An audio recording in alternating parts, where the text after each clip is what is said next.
Welcome back everybody, and as the title suggests, we are going to be using something of some inspiration, and in this case it's actually the Mwanza flat-headed rock Agama, otherwise known as the Spider-Man Agama, and that's because of its unique blue and red coloration. And we've got ourselves some Saurus Warriors to play with, amongst others. So yes, a bit of a deviation from Warhammer into the Age of Sigmar, but these guys look pretty cool.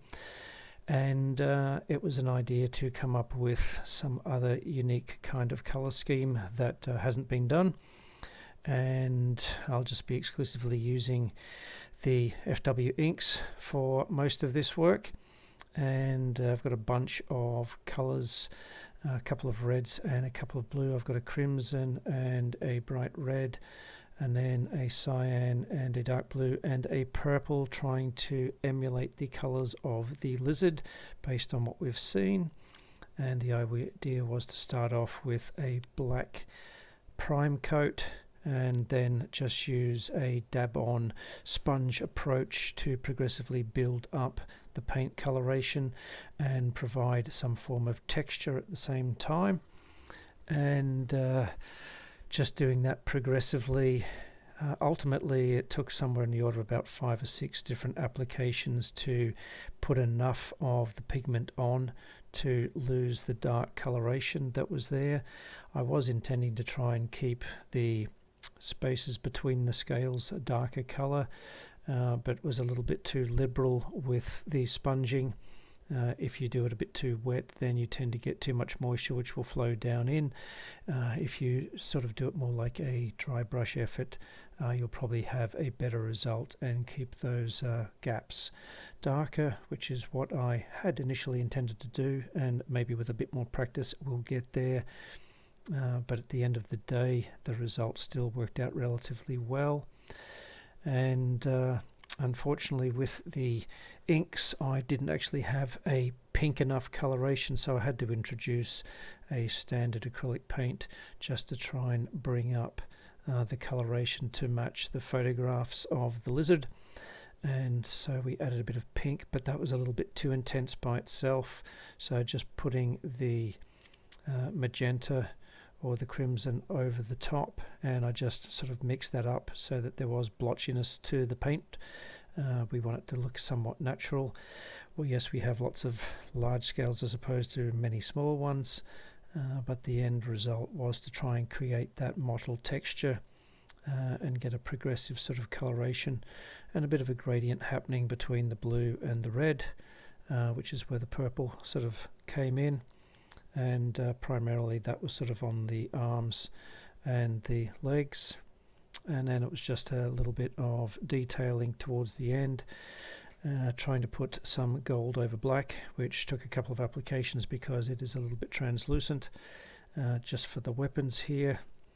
And then once that was worked out, we'd do that with the shield and also the armor plating on the body, just to give it a bit of a sort of a contrast, a bit of a pop, and just a liberal application, and let it sort of settle and dry down. And it does look a little bit too yellow clearly, and the best option there was to actually come in and sort of tone that down using Agrax Earthshade. I did also use some speed paints on the shield. Whenever you tend to use a sort of a yellow orange over a silver base coat, you tend to get a gold-like finish, but I didn't want a too bright a gold, so I actually mixed 2 colors together to tone that down. I didn't want it to be brown, but I didn't want it to be bright yellow.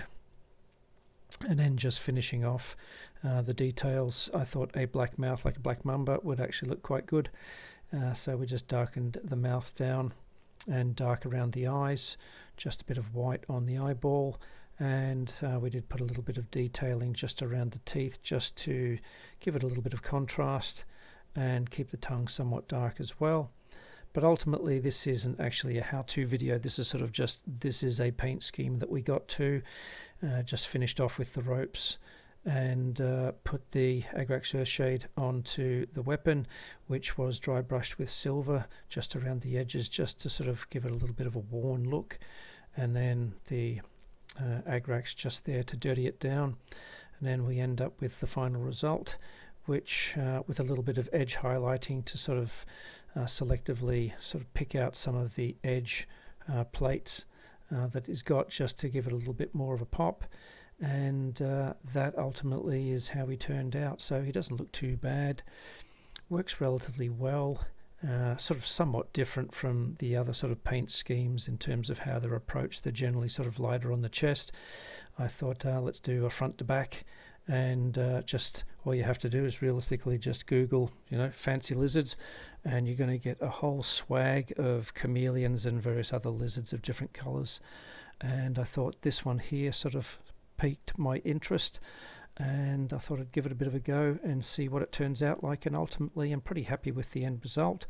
I think it might actually be something that you could use, and there is a bit of variety in the lizards so that they don't have to be all identical. And I think I might try this once I break open the Seraphon army box and have a bit of a shot at these guys. But that was it. Just here's this new paint scheme, see what everyone thinks of it. But thanks for watching, and hope to catch you in the next one.